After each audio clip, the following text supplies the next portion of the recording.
بسم اللہ الرحمن الرحیم اللہم صلی علی محمد وعلی آل محمد صلی اللہ علیہ وآلہ وسلم۔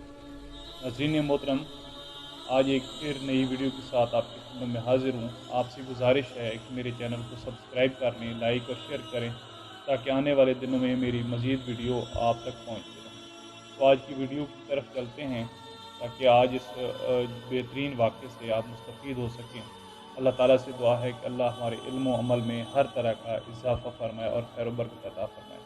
حضرت عیسیٰ علیہ السلام کا معجزہ بیان کیا جاتا ہے کہ بنی اسرائیل میں ایک شخص تھا جس کی بیوی نہایت حسین تھی، جس پر وہ اسرائیلی پرویتا تھا۔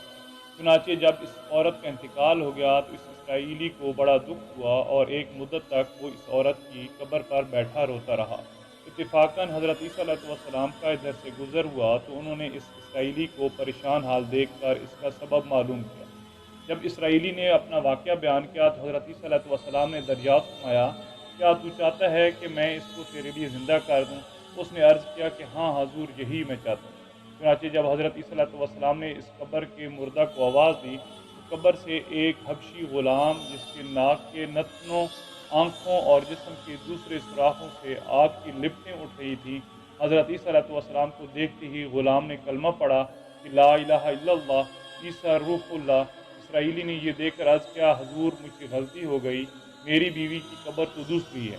یہ سن کر حضرت عیسیٰ علیہ السلام نے حبشی کو حکم دیا کہ تم اپنی قبر میں واپس ہو جاؤ۔ چنانچہ وہ مردہ ہو کر گر گیا اور اس کی قبر کو مٹی سے چھپا دیا گیا۔ پھر حضرت عیسیٰ علیہ السلام نے اس دوسری قبر کی جانب توجہ فرمائی اور حکم دیا کہ اے صاحب قبر، اللہ کے حکم سے زندہ ہو جا۔ چنانچہ قبر پھٹی اور اس سے ایک عورت سر سے گرد جھاڑتی ہوئی باہر آ گئی، جس کو دیکھ کر اسرائیلی بولا کہ یا رسول اللہ، میری بیوی یہی ہے۔ اور حضرت عیسیٰ علیہ السلام کے حکم سے وہ اسرائیلی اپنی بیوی کو ہمراہ لے کر واپس ہونے لگا، مگر عرصہ سے جاگا ہوا تھا، اس لیے اس پر نیند کا غلبہ ہو گیا، اور اس نے بیوی سے کہا کہ تیری قبر پر گریوزاری اور بیداری نے مجھے ہلاک کر دیا ہے، اس لیے میں چاہتا ہوں کہ کچھ دیر آرام کر۔ بیوی کہنے لگی کہ ہاں، آپ آرام کر لیجئے۔ چنانچہ وہ اسرائیلی بیوی کے زانوں پر سر رکھ کر سو گیا۔ اتنے میں ایک گھوڑے پر سوار ایک شہزادے کا ادھر سے گزر ہوا جو اپنے زمانے کا یکتا حسین تھا، جس کو دیکھ کر شہزادی از خود فریفتہ ہو گئی اور اس کا دل قابو میں نہ رہا۔ اس نے شوہر کا سر زانوں سے نیچے رکھا اور فرط محبت و غلبہ عشق سے مجبور ہو کر شہزادے کے سامنے جا کھڑی ہوئی۔ ادھر جیسے ہی شہزادی کی نظر اس پر پڑی، وہ بھی اس کو دیکھ کر اس پر فریفتہ ہو گیا اور عورت کی خواہش پر اس کو اپنے گھوڑے پر بٹھا کر لے گیا۔ چنانچہ اس کی شوہر نے بیدار ہو کر جب اپنی بیوی کو نہ پایا تو نہایت پریشان ہوا اور اس کے ملنے کی تدبیر سوچنے لگا۔ سوچتے سوچتے آخر اس کے نشان قدم پر چل کر اپنی بیوی کو تلاش کر لیا جو شہزادے کے پاس پہنچ چکی تھی۔ اس کو دیکھ کر اسرائیلی نے شہزادے سے عرض کیا کہ یہ میری بیوی ہے، آپ اس کو چھوڑ دیجئے۔ ابھی شہزادہ کچھ کہنے بھی نہ پایا تھا کہ اس عورت نے کہا، میں تیری بیوی نہیں بلکہ شہزادے کی لونڈی ہوں۔ یہ سن کر شہزادہ اسرائیلی سے کہنے لگا کہ مجھ سے میری لونڈی کو لینا چاہتا ہے۔ اس نے کہا، خدا کی قسم، یہ میری بیوی ہے جس کو میرے سردار حضرت عیسیٰ علیہ السلام نے میرے مرنے کے بعد میرے لیے زندہ کیا تھا۔ ابھی یہ گفتگو ہو رہی تھی کہ اتفاقاً حضرت عیسیٰ علیہ السلام بھی وہاں تشریف لے آئے، جن کو دیکھ کر اسرائیلی کہنے لگا، یا روح اللہ، کیا یہ میری وہ بیوی نہیں ہے جس کو آپ نے میرے لیے زندہ کیا؟ حضرت عیسیٰ علیہ السلام نے فرمایا کہ ہاں، یہ وہی ہے۔ یہ سن کر عورت کہنے لگی کہ یا رسول اللہ، یہ شخص جھوٹا ہے، میں تو اس کا شہزادی کی لونڈی ہوں۔ حضرت عیسیٰ علیہ السلام نے فرمایا، کیا تو وہ عورت نہیں جس کو میں نے اللہ تعالیٰ کے حکم سے زندہ کیا؟ عورت نے کہا، یا رسول اللہ، بخدا میں وہ نہیں ہوں۔ اس کے بعد حضرت عیسیٰ علیہ السلام نے فرمایا، جو جان خدا کے حکم سے میں نے تجھے دی ہے، اس کو واپس کر دے۔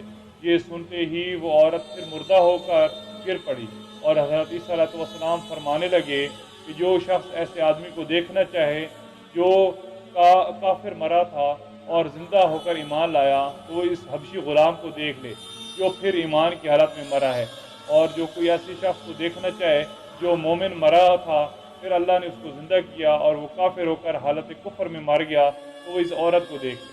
اس واقعہ کو دیکھ کر اسرائیلی نے قسم کھائی کہ اب کبھی نکاح نہ کروں گا، اور میدانوں کی طرف نکل گیا، جہاں اللہ تعالیٰ کی عبادت میں مصروف رہ کر اسے موت آ گئی۔